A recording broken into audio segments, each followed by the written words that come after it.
जोहार दोस्तों, मैं अचिंत कुमार चक्रवर्ती आज पुनः आप सभी के बीच जो छाहिर कहानी है, कहानी गोच के तेसरका कहानी आप सबके बीच लेके आए हैं।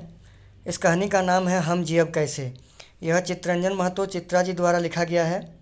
तो चलिए हम देखते हैं इस कहानी का सारांश क्या है और इस कहानी से कैसे कैसे क्वेश्चन हमसे परीक्षा में पूछे जा सकते हैं। परीक्षा के दृष्टिकोण से जितने भी महत्वपूर्ण क्वेश्चन रहेगा, हम इसके बाद आप सबके सामने एक एमसीक्यू सेट भी लेके आएंगे और उसमें से आप लोग बनाइएगा, देखिएगा 100 में से 100 आप लोगों का बनेगा। चलिए वीडियो को प्रारंभ करते हैं। हम जियब कैसे छाहिर कहानी गोछेक तेसरका कहानी है। एकर में उग्रवाद ले प्रभावित मुरपा नामक गाँवक स्थिति कर फोटो खींचल गेल है। हम जियब कैसे जो कहानी है ये आपका छाहिर कहानी गोच का तीसरा कहानी है। इसमें उग्रवाद से प्रभावित एक मुरपा नाम का गांव है, उस गांव के स्थिति का वर्णन किया गया है। ये कहानी का मुख्य पात्र है महेश्वर और ओकर बहुक नाम पार्वती है। इस कहानी के जो मुख्य पात्र है उसका नाम महेश्वर है और जो उसके पत्नी है उनका नाम है पार्वती। महेश्वर बाहर नौकरी करे है और जो महेश्वर है वो बाहर में नौकरी करते हैं। महेश्वर अपन बहुक संग अपन गोतिया गांव मुरपा पहुंचल है। महेश्वर अपने पत्नी के संग अपने गोतिया मतलब रिलेटिव के गांव मुरपा पहुंचे हैं। गांव का नाम है मुरपा, ठीक है। वहाँ आकर गोतिया भतीजा रघुनाथ रहो है।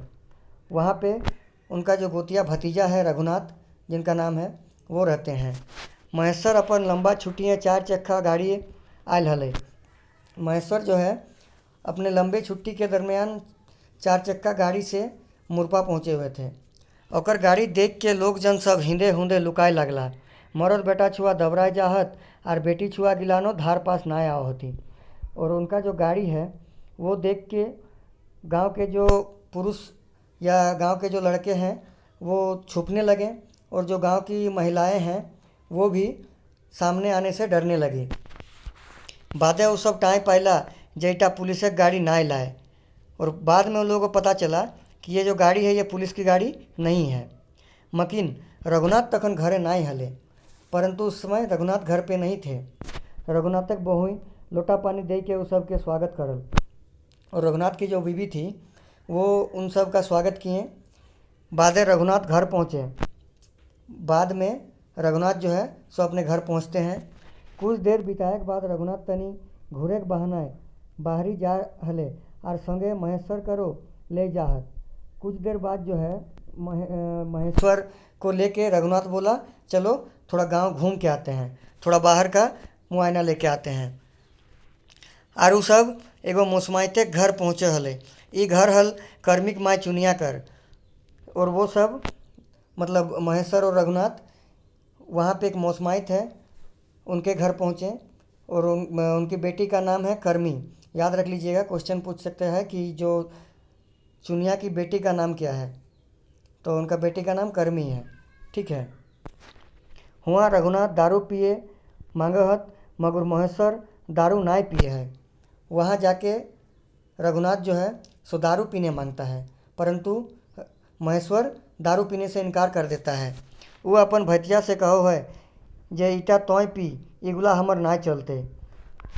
महेश्वर अपना भतीजा को कहा, मतलब महेश्वर रघुनाथ से कहता है कि ये सब तुम पियो, ये सब हम नहीं पीते हैं। बातें बातें महेश्वर चुनिया से पूछे लगला जे हैं गो तोर घर के मालिक कहाँ हो। और बातों ही बातों में महेश्वर जो है सो चुनिया को पूछने लगी कि आपके घर का जो मालिक मतलब आपका पति कहाँ है। सुन के चुनिया अपन आँखें के लोर पोंछे लगली और ये सुन के चुनिया मतलब भावुक हो गई, उनका आँख से पानी निकल गया और वो पानी मूछने लगी। रघु कहल जे हियाँ के लोग दुइयो बाट ले पोड़े वाला मोमबत्ती बन गए है।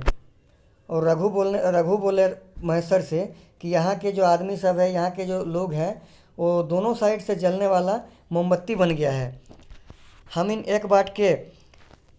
हम इनके एक बाटे पुलिस परेशान करो हत तो दोसर बाट उग्रवादी सब मुखबिरी कर आरोपे जान मार देहत। रघुनाथ बोलने लगे कि हम लोग को एक तरफ से पुलिस परेशान करती है, दूसरा तरफ से जो उग्रवादी सब है वो सब भी मुखबिरी के आरोप में जान से मार देते हैं। रघु कहल एकर आदमी कर नाम डमरू हले, जे पुलिस और उग्रवादी बीच भेल मुठभेड़ मारा गेले। तो रघु बोलने लगे महेश्वर से कि इनका जो हस्बैंड थे, इनके जो पति थे, उनका नाम डमरू था और वे पुलिस और उग्रवादी के बीच हुए मुठभेड़ में मर गए थे। उ एमसीसी में शामिल भय गेल हले, मगर अपन गिदर बुतरू छोड़कर चल गल हले। और बोलने लगे कि वो एमसीसी ज्वाइन कर लिए थे और मगरू जो है सो अपने परिवार को छोड़ के, अपने बाल बच्चा को छोड़ के चले गए थे। एकर 3 गो बाल बच्चा हथिन। बड़की बेटी कर्मी छगरी पठरू चरावे हथी। फिर बोलने लगे कि इनकी 3 गो बेटियां हैं। जो बड़ी बेटी है वो छगरी पठरी मतलब हो गया आपका जो मिमिया जानते हैं, जिसको पठरू बोला जाता है, जो बकरी का बच्चा होता है, वो सब चराने का काम करती है। और छोटी बेटी 3 बछड़ा के बेटा के टेको हथिक। और छोटी जो बेटी है वो इसका जो 3 साल का बेटा है उसको संभालती है। चुनिया पत्ता दातुन बेच के अपना छोआ पोसो हथी। और चुनिया जो है वो पत्ता दातुन ये सब बेच के गुमटी लगा के अपना बच्चा, अपना परिवार को पोस रही है। वो बड़ी दुखे ज़िंदगी काट रहा है। वो जो है बड़ी ही दुख से अपना ज़िंदगी काट रही है। और भावो ही कि हम जियब कैसे, और सोचती है कि हम जियब कैसे। चुनियार मुँह एको बकार नाय फूटो है।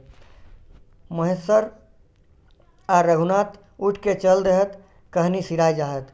और चुनिया जो है उसका मुंह से एक भी कोई बात नहीं निकला। वो एकदम नम हो गई। सुन के जो है सो उसका मतलब होता है ना कि भावुक सा हो गई। और महेश्वर और रघुनाथ जो थे वहाँ से उठ के चले गए और यहीं पे कहानी ख़त्म हो गई। कहानी सिराय जाहे मतलब कहानी ख़त्म हो गई।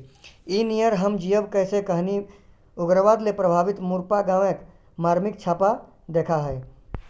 और इसी तरह से इस कहानी में उग्रवाद से प्रभावित जो गांव होता है, उग्रवाद से प्रभावित जो घर होता है, उसका जो दुर्दशा एक तरह से कह सकते हैं, उसका मार्मिक छापा दिखाया गया है कि कैसे इंसान दोनों तरफ से पिसता भी है और मजबूरी में एमसीसी भी ज्वाइन करता है तो उधर से भी उसका जान का खतरा है। अगर घर में रहता है तो वहाँ भी उसको परेशानी है। तो ऐसे इस कहानी में हम लोग देखें कि कैसे एक जो गांव घर का साधारण आदमी है कैसे बिचौलिया बन के बीच में पिसते रहते हैं। ठीक है, तो जुड़े रहिए हमारे साथ आगे की और सारी कहानियों को जानने के लिए। अगर अच्छा लगा हो तो एक लाइक, कमेंट और शेयर, सब्सक्राइब ज़रूर करें। बहुत बहुत धन्यवाद आप सभी का, बहुत बहुत धन्यवाद।